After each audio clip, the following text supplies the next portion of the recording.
Alors, bonsoir. On débute notre réunion du 16 mars.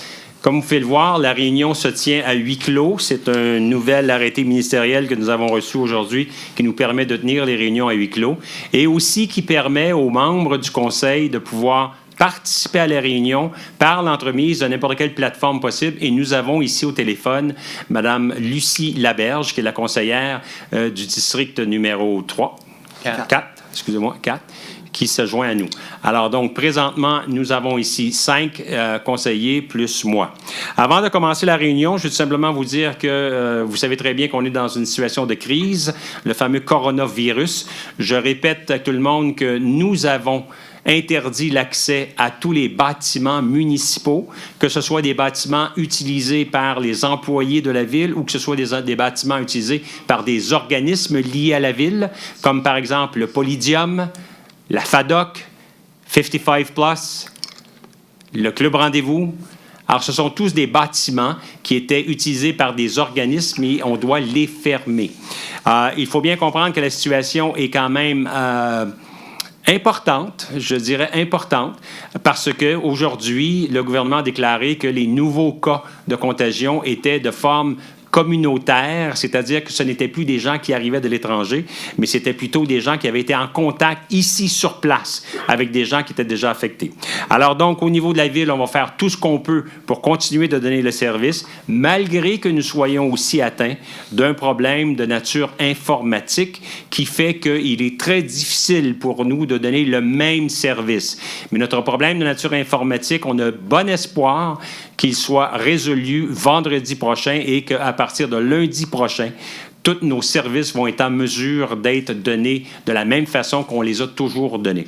Entre-temps, puisque vous n'avez pas accès aux bâtiments de la ville, si vous avez besoin de quelques services que ce soit au niveau de la ville, je vous prie de faire le numéro de téléphone 450-698-3000. Vous allez tomber sur un système de réponse automatique. Nous essayons de désengager ce système de réponse automatique-là afin que vous puissiez être répondu par des voix humaines qui vont vous permettre d'acheminer votre appel au meilleur endroit le plus rapidement possible. C'est à peu près ce que j'ai à dire sur les mises au point. Alors, nous allons y aller avec la réunion de ce soir. Vous avez pris connaissance de l'ordre du jour. Est-ce que quelqu'un peut proposer l'adoption de l'ordre du jour? Alors, avec le point 12.1. Nous rajoutons un point ce soir, le point qui va être 12.1, nomination de M. Patrick Desmarais en remplacement de Maître Nancy Poirier si cette dernière était affectée d'un problème de santé. Leborgne. Proposé par M. Leborgne et appuyé par? C'était M. Allard. M. Allard qui avait proposé. Approbation des procès-verbaux de la séance ordinaire du 17 février et de la séance extraordinaire du 20 février. Proposé par? Corbeil. M. Corbeil et appuyé par? Alors. Dépôt du procès-verbal de la séance ordinaire du comité consultatif du urbanisme du 12 février. Alors, ce n'est qu'un dépôt. Dans les avis de motion, règlement d'emprunt au montant de 2 500 000 visant les travaux de réalisation du plan signalétique sur l'ensemble du territoire et c'est un règlement d'emprunt sur une durée de 10 ans. Le plan signalétique, qu'est-ce que c'est? C'est qu'on veut s'assurer que nos entrées de ville soient visibles. On veut s'assurer que nos parcs soient identifiés clairement et on veut avoir des panneaux électroniques, 3 ou 4 panneaux électroniques afin de pouvoir informer la population sur des mouvements qui ont une incidence sur la vie des citoyens. Alors donc, c'est 2 500 000.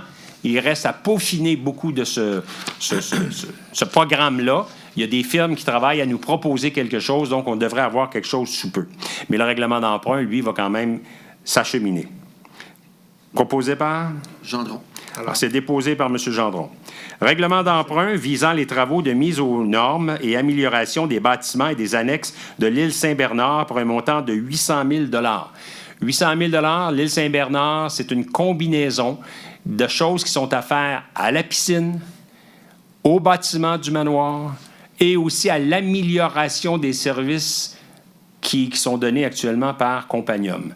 Donc, c'est un ensemble de travaux qui doivent se faire au cours des 2 prochaines années. C'est Déposé par? Leborgne. M. Leborgne. Modification au règlement Z 3400 relatif aux permis et certificats visant la tarification de certains permis et certificats. Alors, on s'adresse surtout ici à des permis de construction. Donc, c'est une modification de ces tarifs-là qui est une modification annuelle recommandée par le gouvernement et c'est en prenant en note ce qui se fait autour de différentes villes.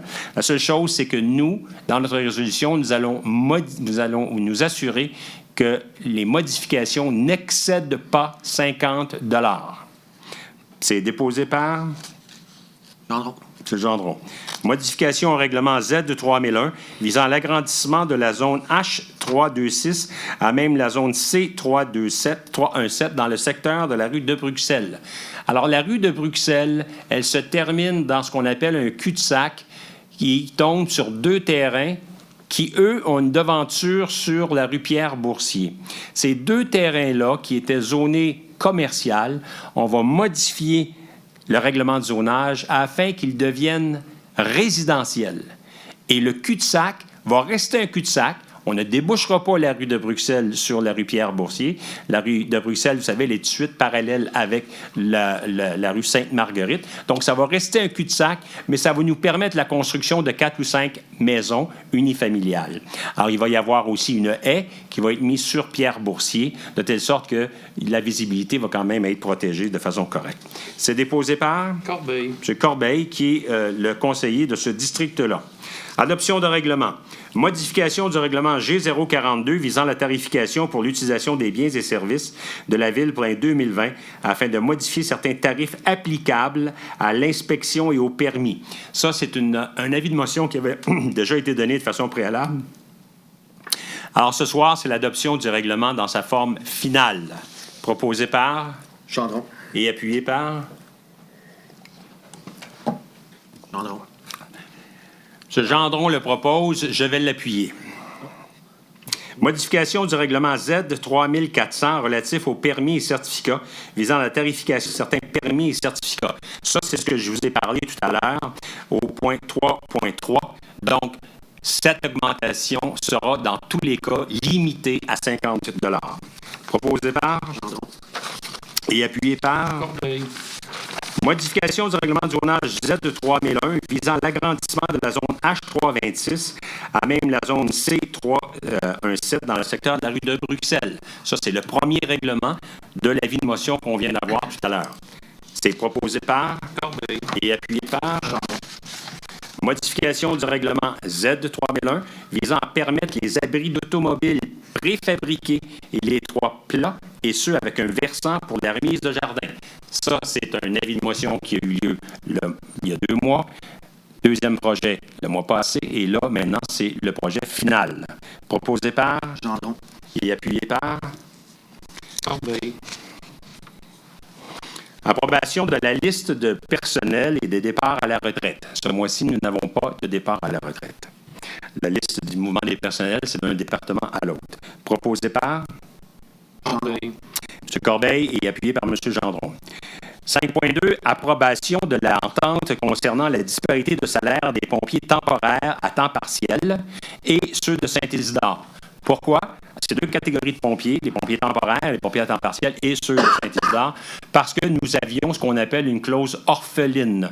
Nous avions une clause par rapport à laquelle ces pompiers temporaires et les pompiers de Saint-Isidore, les à temps partiel aussi, ne pouvaient pas atteindre plus de 65 % du salaire du pompier à temps plein. Alors, puisque les clauses orphelines sont maintenant illégales, nous allons donc réajuster pour faire en sorte que le pompier temporaire et le pompier de Saint-Isidore, dans le cadre de la démarche normale pour atteindre le salaire, pourraient aussi atteindre le même salaire qu'un pompier permanent. Alors. Proposé par M. Allard et supporté, appuyé par? Gendron. 5.4, appui à la Société canadienne du cancer afin de nommer le mois d'avril mois de la jonquille. C'est proposé par? Allard et Leborgne. Appui à la table des préfets et des élus de la Couronne Sud quant à la demande faite auprès du gouvernement concernant la cession de terrains municipaux au centre de services scolaires. Alors, vous savez, le gouvernement, dans la loi qui a d'ailleurs annulé les commissions scolaires, ont indiqué que les villes devaient obligatoirement fournir des terrains aux centres scolaires, centres de services scolaires, pour la construction de futures écoles. Toutes les municipalités du Québec se sont rebuffées contre ça parce que nous avons l'impression qu'on force aux municipalités une participation dans un champ de compétences qui est clairement de nature provinciale et non pas de nature municipale. Alors, si, par exemple, une ville doit donner un terrain qu'elle pourrait payer 20 ou 30 $ du pied carré afin de faciliter la création d'une école, il en demeure pour moins que la ville en question devient en quelque sorte responsable de la construction de l'école. Parce qu'il est dur de construire une école si vous n'avez pas de terrain. Alors donc, tout le monde se rebiffe contre ça et la table des préfets et élus de la Couronne-Sud, dans laquelle nous sommes partie prenante, nous ont envoyé une proposition demandant à ce que le Conseil se prononce sur cette proposition-là et nous recommandons de se prononcer sur ça de la façon que la table le fait. C'est proposé par Corbeil. M. Allard qui le propose, M. Corbeil qui l'appuie. Approbation de la liste des contributions financières au montant de 1 690 $.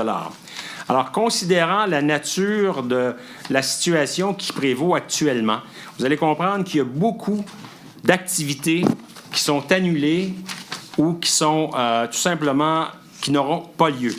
Dans le cadre de notre contribution, nous, auprès de différents organismes, il y a de ces activités-là. Et ces activités-là, à ce moment-là, ce que le Conseil va faire, c'est que nous allons simplement envoyer la contribution que nous avions discutée déjà dans le cadre d'un comité plénier. Alors, même si les activités n'ont pas lieu, nous allons quand même faire parvenir la contribution. La contribution, ce mois-ci, c'est l'Élan des jeunes qui avait prévu une soirée d'humour le 17 avril. Si la soirée a lieu, tant mieux. Si elle n'a pas lieu, elle n'aura pas lieu. Et notre contribution est de 200 $.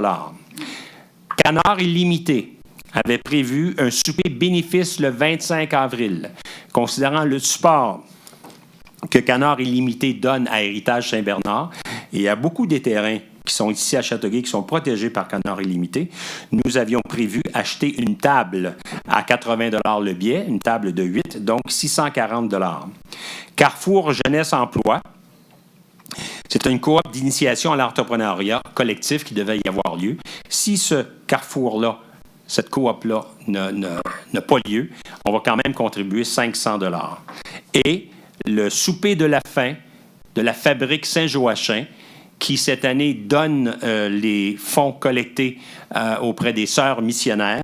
Alors, nous allons participer pour 350 $, ce qui veut dire que aujourd'hui, on demande au Conseil de voter des subventions de 1 690 $ pour ces différents événements-là.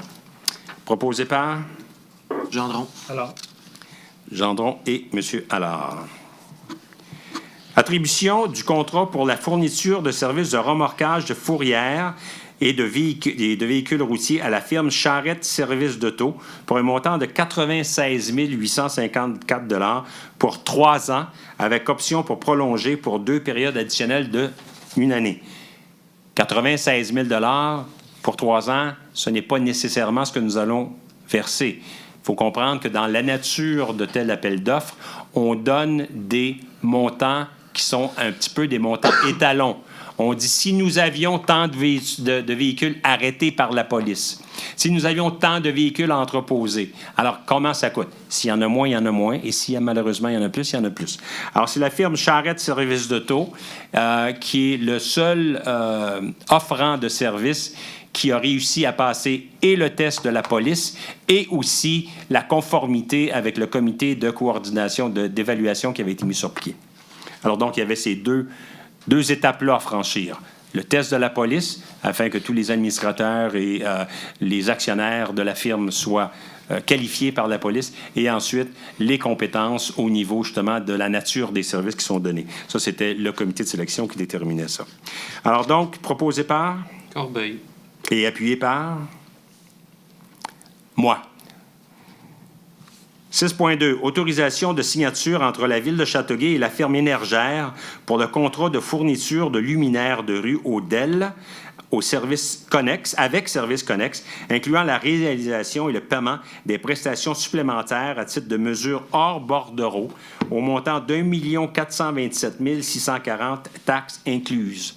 Alors, nous voulons, ça fait déjà un petit bout de temps qu'on en parle, nous voulons transformer les lumières de rue qu'on appelle des têtes de cobra par un service de lumière d'ailes qui nous permet une économie substantielle d'électricité et qui nous permet aussi d'avoir un meilleur contrôle sur le bris. On va être sensibilisé quand il va y avoir des bris de ces telles lumières-là et aussi qui va avoir une durabilité beaucoup plus longue. Je dois vous dire en passant que ce qu'on appelle le payback, en finance, le payback, ça veut dire le temps nécessaire pour reprendre notre investissement, c'est 4,9 ans. Alors, ça veut dire que dans 5 ans, ça va tout être payé avec les économies qu'on va avoir faites et à ce moment-là, on va poursuivre les économies. Proposé par M. Leborgne et M. Allard. Approbation de la liste des chèques et autres déboursés pour la période du 25 janvier 2020 au 21 janvier 2020 et autorisation de paiement pour un montant total de 5 015 000 47. 5 015 047 $. C'est ça. Gendron. M. Corbeil et M. Gendron. Je vous laisse y aller avec l'aménagement du territoire, M. Dolan. Demande de dérogation mineure au 208 rue Robert-Est. C'est concernant le lotissement, puis il est favorable. Gendron. Corbeil. Le plan d'implantation et d'intégration architecturale concernant l'autorisation de construction résidentielle au 208 rue Robert-Est. Gendron. Corbeil. Autorisation d'agrandissement au 155 rue de Gaspé-Est. C'est un PPC-moi, c'est le second projet. Alors, 155 de Gaspé-Est, nous avons déjà eu une réunion publique avec les citoyens du coin. Les citoyens nous ont indiqué qu'il était très possible qu'ils demandent la tenue d'un registre. Malheureusement, M. Dolan, notre greffier, avait reçu cette information-là et il y avait beaucoup de signatures qui ont été déposées aussi pour tenir un tel registre, mais il manquait la page d'ouverture. La page d'ouverture, M. Dolan ne l'a pas. Alors, si la personne qui a donné ces informations-là à M. Dolan pouvait appeler à l'hôtel de ville demain pour parler à M. Georges Dolan, notre trésorier, afin qu'il puisse reprendre cette page-là, notre greffier,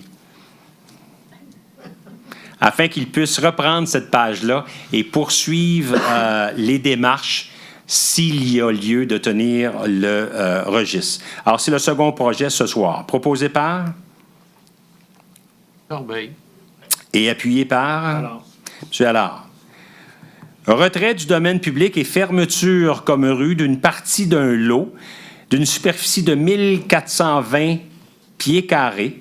C'est une partie de la rue Dupont-Ouest. Alors, c'est pas une rue qui existait, c'est un tracé de rue qui existait. Donc, on retire ce tracé-là comme étant du domaine public. Proposé par Corbeil. Corbeil et appuyé par Gendron. M. Gendron. Et maintenant, on va vendre cette partie-là à 2 citoyens qui sont voisins de cette partie-là. Donc, 7,5 vendent à Mme Martine Goyette d'une partie du lot, rue Dupont-Ouest, au montant approximatif de 3 221 et 24. Proposé par Gendron. Corbeil. M. Gendron et M. Corbeil. Et ensuite, vente à Mme Marie Langlois d'une partie du même lot de la rue du Pont-Ouest au montant approximatif de 1 504 $. Corbeil. M. Corbeil et Alors, M. Allard.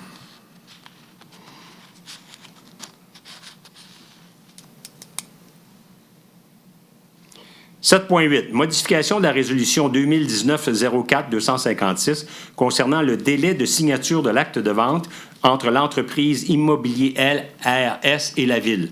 Alors, c'est un terrain dans le parc industriel.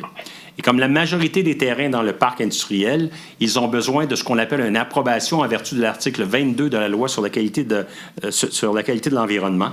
Et le ministère de l'Environnement a d'énormes délais à émettre ces autorisations-là. Tant que les autorisations n'ont pas été émises par le ministère de l'Environnement, il n'y a aucune construction possible. Alors donc, tout ce qu'on fait ce soir, c'est qu'on modifie le délai final pour la signature et on le porte maintenant au 30 novembre 2020. Proposé par? Corbeil. Et appuyé par? Moi. 7.9. Contribution pour fin de parc ou de terrain de jeu pour le projet de développement au 14-16 rue Le Pailleur. Alors, il y a 2 lots projetés là qui vont être redivisés, ce qui crée justement une contribution pour fin de parc, et la Ville accepte la contribution en valeur financière pour un montant de 44 040 $. Proposé par? Gendron. M. Gendron et M. Allard. Contribution pour fin de parc ou de terrain de jeu, projet de redéveloppement au 100 rue de Gaspé-Ouest, pour un montant total de 106 000 $. Le 100 rue de Gaspé-Ouest, c'est un lot qui appartient à la société Vice Versa. Alors, Vice Versa a l'intention de construire une deuxième phase, doit donc relotisser, ce qui crée cette contribution-là pour fin de parc, et la Ville accepte de l'avoir sous forme de contribution financière pour 106 000 $. Gendron. 7.11. Autorisation spéciale de non-remplacement d'arbres au 85 rue Ross. Vous connaissez notre programme ou notre politique relativement aux arbres. Si vous enlevez un arbre de chez vous, vous devez remettre un arbre. 85 rue Ross, il y a un arbre qui a été enlevé parce qu'il était en train de tomber sur la cour voisine. La dame a déjà 7 ou 8 arbres chez elle. Alors, pour empêcher de refaire la même chose, nous allons accorder une autorisation spéciale à cette dame-là. Ce n'est pas un précédent. Nous l'avons déjà fait auparavant. Et ça va se faire de cette façon-là. On ne change pas la politique, mais à la lumière de l'analyse qui est faite sur la situation particulière, on en vient à recommander au Conseil d'autoriser cette dame-là à ne pas remplacer son arbre. Proposé par Gendron et appuyé par? Corbeil. 8.1. Candidature de la Ville de Châteauguay pour l'édition Tour cycliste de Roussillon. Alors, la Ville de Châteauguay veut proposer sa candidature. Le Tour cycliste de Roussillon s'est tenu l'année dernière à Saint-Constant. Ça a été un succès. Alors, cette année, puisque la Ville de Châteauguay, c'est quand même la plus grosse municipalité de la MRC Roussillon, il serait bon que ça se tienne ici. Ça peut coûter entre 26 et 30 000 $. Et des participations quand même financières des autres villes aussi. Proposé par? Corbeil. Et appuyé par M. Allard. 8.2. Adhésion de la Ville de Châteauguay au programme Excellence sportive Montérégie. C'est un regroupement de sport qui nous permet du réseautage, qui nous permet d'avoir des échanges et qui nous permet aussi de favoriser le sport. Donc, on va y diriger certaines de nos associations avec lesquelles on fait affaire. On va diriger à cet endroit-là. Proposé par? Leborgne. M. Allard et M. Leborgne. 12.1. Nomination de M. Patrick Desmarais à titre de directeur général, si et seulement si la directrice générale actuelle, Maître Nancy Poirier, était affectée d'un problème de santé à l'occasion de la crise actuelle de coronavirus. Alors donc, on fait ça tout simplement à titre préventif, parce qu'il faut bien comprendre que cette crise-là force la direction générale à avoir des rencontres à tous les jours avec les directeurs afin de faire les mises au point. Et s'il fallait que la directrice générale soit affectée d'un tel problème, il faudrait que quelqu'un puisse être en mesure de la remplacer à pied levé. Donc, on va nommer M. Patrick Desmarais pour assumer cette tâche-là. Proposé par? Corbeil. M. Allard et M. Corbeil. Monsieur le maire, je reviendrai sur un point. Le point 2.1, l'approbation des procès-verbaux, il faut ajouter le procès-verbal de la séance extraordinaire du 11 mars qu'on a tenue en regard des urgences informatiques. Donc, à 2.1, approbation du procès-verbal du 17 février et de la séance extraordinaire du 20 février. Et l'autre, la résolution pour l'informatique, c'était le? 11 mars. Alors donc, on va rajouter ça. Oui, 11 mars, nous avons tenu une réunion spéciale afin de décréter des mesures d'urgence de nature financière pour permettre à la Ville de pouvoir donner des contrats sans nécessairement aller en appel d'offres dans le cadre de la crise d'informatique que nous avons connue. Et à cet effet-là, nous avons donné un tel contrat, entre autres à la firme Cyberclan de Vancouver. Et c'est un contrat assez important. C'est un contrat dont la valeur est environ de 200 000 $. Et puis, il y a d'autres petits contrats aussi qui se sont donnés à gauche et à droite, mais on fera le bilan de ça lorsqu'on aura terminé le tout. Alors, On va reproposer donc cette adoption-là, donc peut-être à 2.11. Alors, ça va devenir donc juste l'approbation du procès-verbal de la réunion extraordinaire du 11 mars. Je veux juste m'assurer d'une chose. Comme on est si peu, qui était durant la réunion? Il y avait monsieur... Parce que sinon, pour l'approuver, il faut qu'on soit présent durant la réunion. Est-ce qu'on était... On était les 5 présents. Lucie Allard était... Lucie Laberge n'était pas là. non. C'était les 5 présents ici. Donc, c'est bon. C'est correct. Parfait. C'est juste pour m'assurer. Proposeur secondaire. Bon, Tu crois que je ne l'avais pas fait? Monsieur Allard? Tu crois vraiment que je ne l'avais pas fait? Ben, Oui. il va avoir confiance en plus. Parfait. Période de questions. Alors, on a donc permis aux journalistes du Soleil d'être avec nous. Si, M. Thibault, vous avez des questions, on va y répondre. Et on a aussi pris des questions, parce qu'on a avisé les gens aujourd'hui que ça se tenait à huis clos, mais que s'il y avait des questions, les gens pouvaient nous poser des questions sur notre plateforme. Et il y a eu 4 questions qui ont été posées. 5 questions, donc les questions vont être formulées justement par Mme Gosselin tout à l'heure. M. Thibault, allez-y. Concernant la crise informatique ici, est-ce qu'à ce jour, vous avez évoqué tantôt un contrat de 200 000 $? Est-ce que vous pourriez donner un petit peu de détails sur...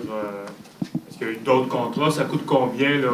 C'est difficile à dire, comme j'ai dit tout à l'heure, mais on va faire un post-mortem après, puis on va pouvoir vous donner des informations sur les coûts réels. Juste tout ce que je peux vous dire, c'est que le contrat que nous avons accordé, c'est un contrat qui va être facturé selon les heures réelles qui auront été utilisées, puis selon l'estimation qu'on nous a donnée, nous sommes à 200 000. Et les autres, il y a eu des petits contrats. Il faut bien comprendre qu'il va aussi y avoir...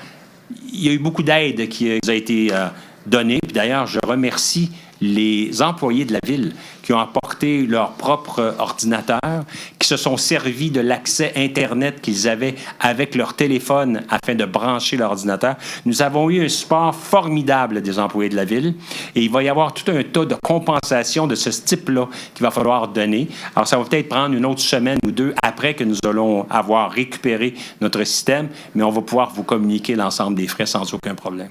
Et vous avez mentionné que vous aviez effectivement là, des sauvegardes. On s'était parlé, vous m'aviez mentionné que c'était peut-être 1 semaine ou 2 semaines de délai. Avez-vous un chiffre peut-être plus précis? Parce que par la suite, il y a des gens qui ont questionné, mais c'est pas normal qu'une ville ne fasse pas des backups chaque jour. Puis, comment ça fonctionne un peu? On en fait des backups à tous les jours. Il y avait des backups qui étaient sur nos serveurs. Nos backups ont aussi été contaminés parce que le type de ransomware qu'on a eu se diffuse partout. Alors donc, il y a les tapes qui nous servent. Ces tapes-là sont propres parce qu'ils étaient dégagés des serveurs. Ces tapes-là, ils avaient 1 semaine à l'époque. Lorsqu'on va remettre tout ça en branle, probablement 3 semaines. On va s'amener à la fin février, aux alentours du 20 février à peu près, qu'on va réussir à avoir des backups. Quant aux courriels, les courriels, on va peut-être les avoir jusqu'au 25 février. Mais on va avoir un délai là, de minimum de 3 semaines. Et comment ça se fait que la Ville ne fait pas ci, ne fait pas ça? Ne vous en faites pas. La Ville a des très bonnes performances informatiques. Il a très bien fait son travail. C'est juste que la contamination qui s'est propagée, c'est une contamination très forte. Et on parle de ransomware. Est-ce qu'il y en a eu une demande quelconque de rançon? Oui. Est-ce qu'on sait c'est combien? Oui, mais je ne vous le dirai pas. Mais les autorités ne recommandent pas de payer. Vous n'allez pas payer. On ne va pas payer, même plus que ça. Nous avons même pris la décision de détruire les données encryptées. Donc, même si on payait, on ne peut rien retrouver. On les a détruits afin de pouvoir retrouver de la place sur nos serveurs. En termes de gig, avez-vous une idée de la masse d'informations que ça pouvait? C'est des tétragigs. Combien? Énormément. Je ne peux pas dire. Okay. Je peux Mais c'est beaucoup plus que des mecs et des gigs. C'est encore plus. Puis, on sait qu'il y a une enquête policière. Vous me direz peut-être que je devrais m'adresser à la police, mais est-ce que vous avez des nouvelles de ce côté-là? Parce qu'habituellement, c'est pas facile de les retracer. Là. C'est drôle que vous posiez cette question-là, mais on collabore avec les policiers. On a rencontré les policiers. On a communiqué aussi aux policiers la nature des informations qu'ils avaient besoin. Les policiers ont des personnes quand même passablement pointues au niveau informatique. Ils s'y connaissent à ce niveau-là. Alors, on leur a donné toutes les informations nécessaires pour qu'ils puissent essayer de faire du retraçage, si possible. Mais j'ai pas suivi. Là. Non.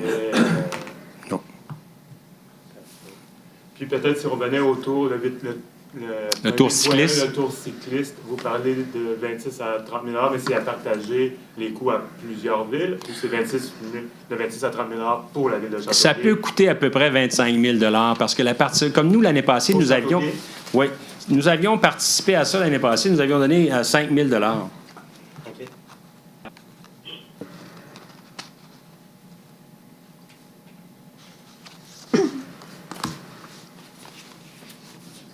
Bien. Ça va? Merci. Oui. Vous avez un micro, madame? Oui. Est-ce qu'il fonctionne, Jonathan? La première question vient de Mme Catherine Doré, au 56 rue Prince. Est-ce que la Ville prévoit se doter d'un système pour lever l'interdiction de stationnement de nuit l'hiver lorsqu'il n'y a pas d'opération de déneigement? C'est une très bonne question parce que la Ville voulait travailler sur ça l'année passée. On a été pris de court, puis on va essayer de regarder l'année prochaine qu'est-ce qu'on peut faire. La seule chose qu'il faut comprendre, c'est que malheureusement, la Ville n'est pas homogène. La rue Prince, vous avez une belle grande rue neuve, mais allez vous promener dans d'autres quartiers de la Ville, c'est des tout petites rues. Alors, c'est sûr et certain que s'il y avait une politique générale, ça serait embêtant. Est-ce qu'on pourrait avoir une politique particulière par quartier? Peut-être que oui, mais c'est la situation qu'on va regarder en détail afin de pouvoir arriver à quelque chose de concret. Parce que ça fait déjà 2 ans qu'on en parle. Il est très possible que ce soit par quartier. Oui. La deuxième question vient de Mme Muriel Vinet, au 30 Place de la Comète. Elle cherche à trouver le procès-verbal de la dernière rencontre de la Régie Beauchâteau. Où pouvons-nous la trouver? Aucune idée, Mme Vinette. Moi, j'appellerai à la Régie Beauchâteau, en tout cas, si vous voulez l'avoir, le procès-verbal. La Régie Beauchâteau, c'est aussi un autre immeuble qu'on a demandé de fermer. D'ailleurs, ça me fait penser aussi, le multisport, lui aussi, tous les immeubles de la ville. Donc, je vous recommanderais de téléphoner à la Régie Beauchâteau afin de pouvoir obtenir ce procès-verbal-là. La troisième question est une série de 4 questions sur le même sujet de M. Valérieux Aupréa, au 69 rue des Bouleaux. Bonsoir, Monsieur le maire et messieurs, dames, les conseillers municipaux. À la séance du conseil municipal du 20 janvier 2020, je vous ai demandé combien ont coûté les services de la firme d'évaluation Evinbec aux contribuables de Châteauguay. Votre réponse a été de 200 $ par année. Après la séance... Wow, impossible.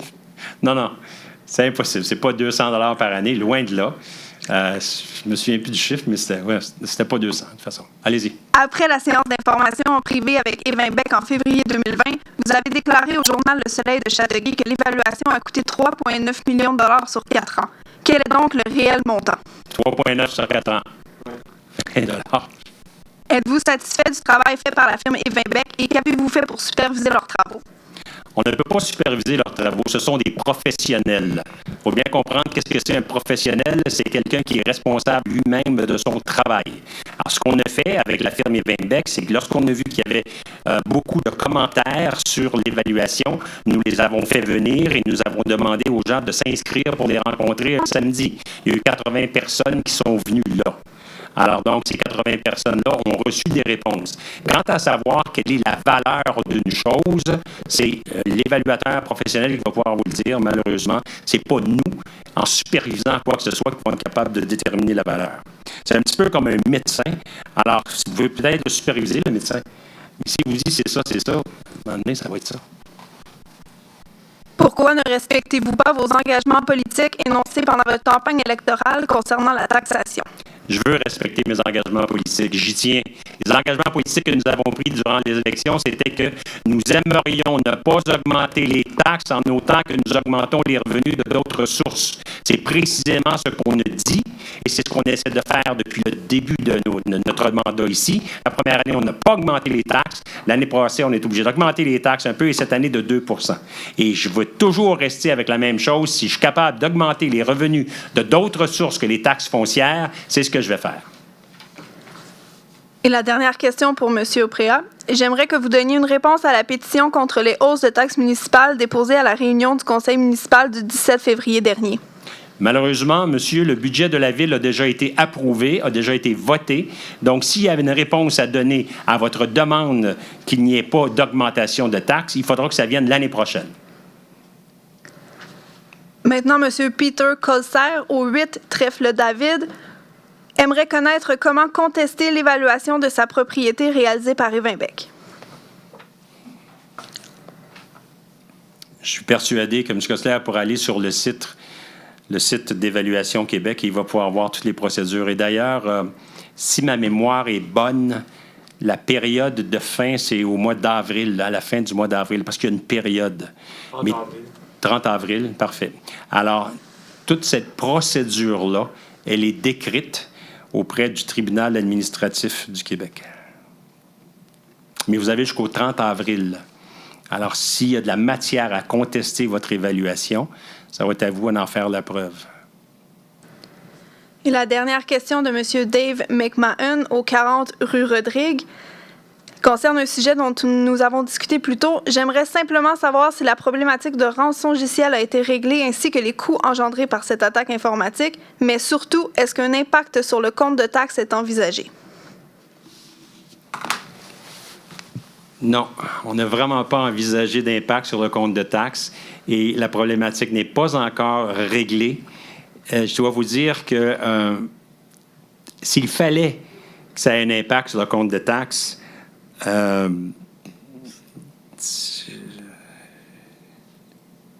me coupe un doigt, c'est sûr et certain. S'il fallait que cette attaque-là ait un impact sur le compte de taxes, ça serait la fin du monde. C'est sûr que ça va faire partie des dépenses de la Ville, mais j'ai bien l'intention de faire en sorte qu'on puisse couper des dépenses avant de pouvoir avoir un impact sur le compte de taxes. Il ne faut pas oublier aussi, malheureusement, il peut y avoir ce qu'on pourrait peut-être appeler un petit côté positif de la crise du coronavirus. Il va y avoir une forme d'épargne qui va être faite à ce niveau-là, mais c'est sûr et certain que ça n'aura pas d'impact sur le compte de taxes. Si on m'avait dit aujourd'hui que ça nous coûterait 1 million ou 2 millions, malheureusement, je ne dirais pas la même chose. Mais selon ce que j'entrevois aujourd'hui avec le contrat que nous avons déjà signé, je ne vois pas d'impact sur le compte de taxes. Merci. C'est ce qui conclut la période de questions. Parfait. Commentaire, M. Corbeil? Oui, j'aurais un petit commentaire, M. le maire. J'aimerais féliciter toute l'équipe de direction de la Ville, en commençant par vous, pour l'information qu'on a eue au sujet de la rivière, au sujet ensuite de l'attaque informatique, puis aussi l'information que la Ville communique dernièrement au sujet du coronavirus. Puis, j'aimerais féliciter l'équipe de direction de la Ville, parce que malgré ça, malgré ces 3 crises-là qui sont de front, la rivière, il n'y a pas eu de crise, là, mais ils ont fourni le service, ils maintiennent le cap, et puis ils sont en voie de relever le système informatique de la Ville. Puis les citoyens s'en ressentent plus ou moins. Il y a quelques petits désagréments. Puis j'aimerais que Mme Poirier, on la félicite quand même parce qu'elle travaille jour et nuit, je pense, depuis déjà 2 semaines pour régler ce problème-là. Il y a Mme Gaumont que je vois ici là, qui s'assure qu'on reçoive bien d'informations. Les gens des coms, là, Mme Lamoureux, Stéphanie, vraiment, là, vous faites un excellent travail. Puis ça paraît, là, ça se sent, on sent là, que vous allez arriver à quelque chose bientôt. Bon courage. Merci beaucoup, M. Corbeil. Oui, vous avez tout à fait raison. Je vous supporte là-dedans. Peut-être plus tard, on fera une résolution quand tout sera terminé là, pour souligner le travail, l'énorme travail qui est fait là-dessus. Mais j'appuie Éric avec tout ce qu'il a dit. En même temps, il faudrait être patient. Hein? On a tous un défi à faire. Puis, oui. je vais tout faire personnellement d'encourager localement parce que nos nos petits commerces vont avoir besoin de nous plus que jamais. Fait que j'encourage les citoyens de bien encourager nos commerces locaux parce qu'ils vont en avoir besoin. Fait que c'est tout pour ce soir. Moi, je fais juste seconder ce que vous avez dit tous les deux. C'est un peu dans cette direction-là je voulais aller aussi. Lâchez pas, ça va être une situation qui est difficile, mais on va passer à travers. Merci beaucoup, bonsoir. Je seconde ce qui s'est dit. Tout à fait raison à cet égard-là. Les félicitations et aussi ce qui va se passer. Donc, lâchons pas. Tenons-nous. Et puis, voilà. Merci, bonsoir. L'activité économique, on n'en a pas parlé, mais ça va se ressentir beaucoup. Il y a de moins en moins de monde sur la route, de moins en moins de monde dans les restaurants. C'est sûr et certain qu'il va y avoir des commerçants qui vont être sérieusement affectés. Mais il en demeure pas moins que c'est un problème de crise nationale. On doit se tenir en quarantaine, on doit se protéger. Si vous connaissez du monde qui arrive de l'étranger, s'il vous plaît, protégez-vous. Vous savez très, très bien que le plus gros foyer au Canada est en Colombie-Britannique parce qu'on a une très forte communauté asiatique. Le foyer aux États-Unis est dans l'État de Washington, qui est elle-même aussi sur la côte ouest. Alors, ici, au Québec, je pense que les actions qui ont été prises par le gouvernement de M. Legault sont de très bonnes actions. Le numéro de téléphone qui est disponible à tout le monde va nous permettre d'aller beaucoup plus loin que ce qu'on avait avec le 811. Et à partir de là, je pense qu'on va pouvoir résorber cette crise-là, tout comme la Chine a réussi à le faire actuellement. Alors, espérons que ça va très bien aller sur ça. Quelqu'un pour proposer la levée de l'Assemblée? Corbeil. C'est Allard et M. Corbeil. Merci beaucoup.